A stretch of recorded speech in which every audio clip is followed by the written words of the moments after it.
안녕하세요, 어태고익입니다. M1 맥미니가 출시된 이후에 많은 분들의 관심을 받고 있는데요. 특히 컴팩트한 셋업을 원하시는 크리에이터나 처음 영상을 시작하시는 분들의 관심이 굉장히 많은 것 같아요.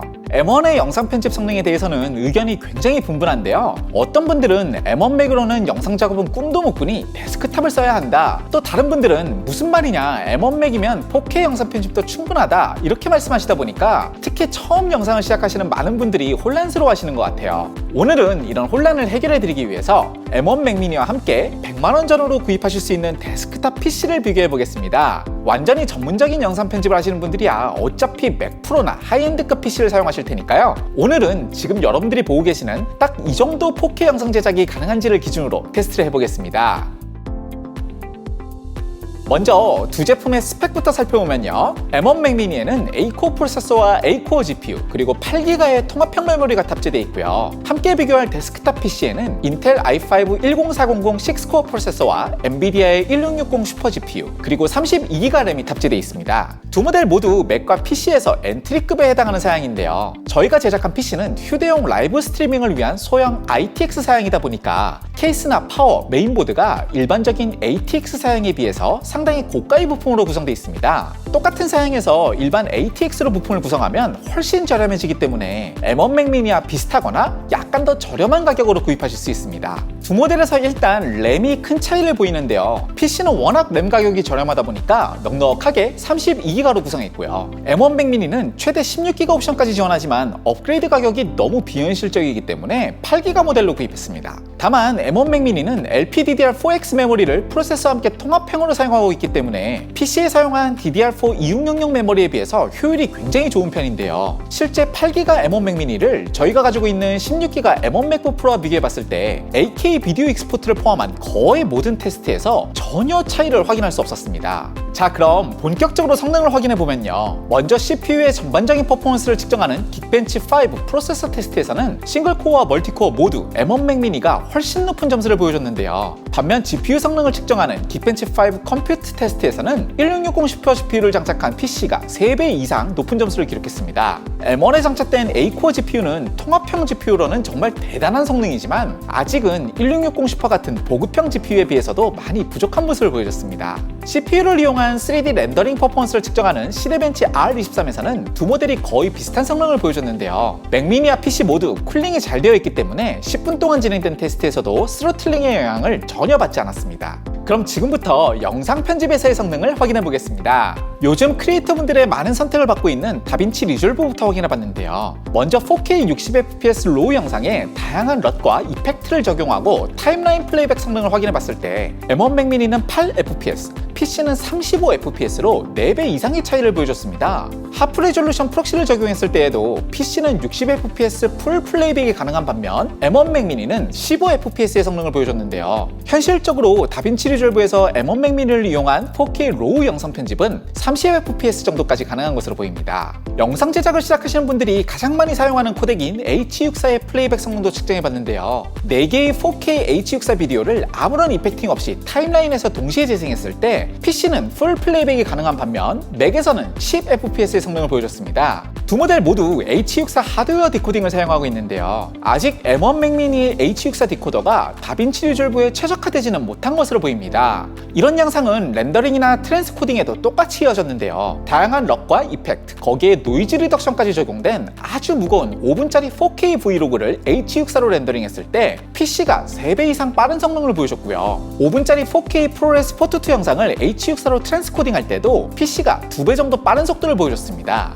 다빈치 리졸브는 프로그램 특성상 이런 이펙트가 적용된 타임라인 플레이백과 렌더링을 거의 전적으로 GPU에 의존하기 때문에 이번에는 비교적 CPU 의존도가 높은 퓨전 트래킹 성능을 측정해봤는데요. 이전보다는 차이가 줄긴 했지만 여전히 PC가 앞선 성능을 보여줬습니다. 결론적으로 다빈치 리졸브에서는 PC에 비해 M1 맥미니의 성능이 굉장히 아쉽게 느껴졌는데요. 어도비 프리미어 프로에서는 어떤 모습을 보여줬는지 확인해보겠습니다.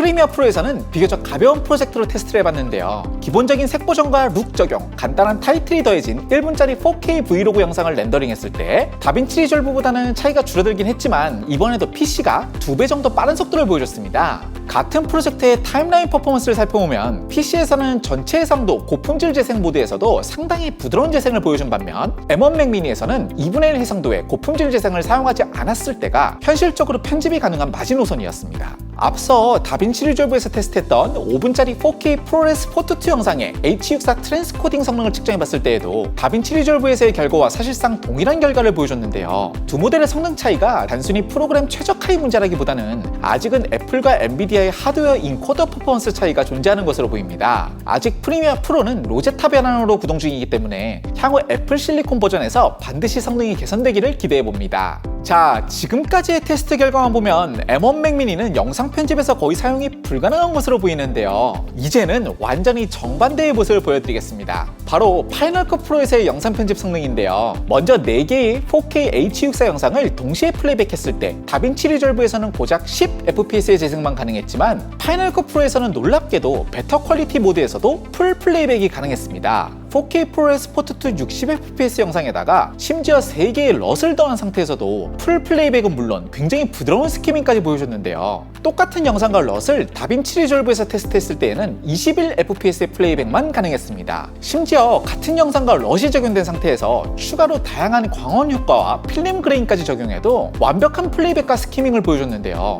리뷰에서 이런 과장된 표현을 써도 될지 모르겠습니다만 정말 거짓말처럼 말도 안 되는 플레이백 성능을 보여줬습니다. 저희도 파이널 컷 프로 테스트를 진행하면서 혹시나 백그라운드 렌더가 진행되었던 건 아닌지 아니면 프리미어 프로와 다빈치 리졸브의 설정이 잘못된 건 아닌지 여러 번 재확인하고 제가 집에서 사용하는 프로급 4K 모니터로도 혹시 플레이백 퀄리티에 문제가 없는지도 계속 확인해봤는데요. 이틀에 걸쳐 확인해봐도 아무런 문제를 발견할 수 없었습니다. 파이널 컷 프로에서만큼은 M1 Mac Mini의 정말 충격적인 퍼포먼스를 확인할 수 있었는데요. CPU와 GPU에 더해서 M1 프로세서에 함께 내장되어 있는 16개의 머신러닝 코어가 파이널 컷 프로의 이미지 프로세싱에 상당히 큰 도움을 주는 것으로 보입니다. 이 점은 애플 실리콘 런칭 이벤트에서도 직접 언급되었던 부분인데요. 확실히 앞으로는 절대적인 하드웨어 성능보다는 이런 부가적인 알고리즘의 활용과 최적화가 컴퓨팅 성능을 크게 좌우할 것으로 예상됩니다. 다만 파이널 컷 프로에서도 아직 몇 가지 아쉬운 부분이 있었는데요. 먼저 5분짜리 4K 프로레스 포토2 영상의 H64 트랜스코딩 테스트에서 앞서 테스트했던 프로그램들보다 오히려 약간 더 느린 모습을 보여줬습니다. 트랜스코딩이 진행될 때 CPU와 GPU가 거의 사용되지 않는 모습을 확인할 수 있었는데요. 이런 부분들은 앞선 다른 프로그램들과 마찬가지로 이후 최적화가 진행되면서 개선이 될 것으로 예상됩니다. 그리고 이미 잘 알려진 대로 모션 VFX 같은 회사에서 만든 일부 인기 플러그인들이 아직 제대로 지원되지 못하고 있고 M1에 사용된 H64 H265 인코더가 파이널 컷 프로에서 너무 낮은 비트레이트를 사용하다 보니까 화질 저하가 일어나는 이슈들도 계속 보고되고 있는데요. 이후에 계속 최적화가 진행되면서 M1X 같은 차세대 프로세서가 탑재되었을 때 어떤 성능을 보여주게 될지 굉장히 기대가 됩니다. 이렇게 M1 Mac Mini와 데스크탑 PC의 영상 편집 성능을 비교해봤는데요. 100만원 내외로 구입할 수 있는 이렇게 작은 초소형 맥과 보급형 PC에서도 이제는 웬만한 4K 영상 편집도 얼마든지 가능해졌다는 점이 정말 놀랍게 느껴졌습니다.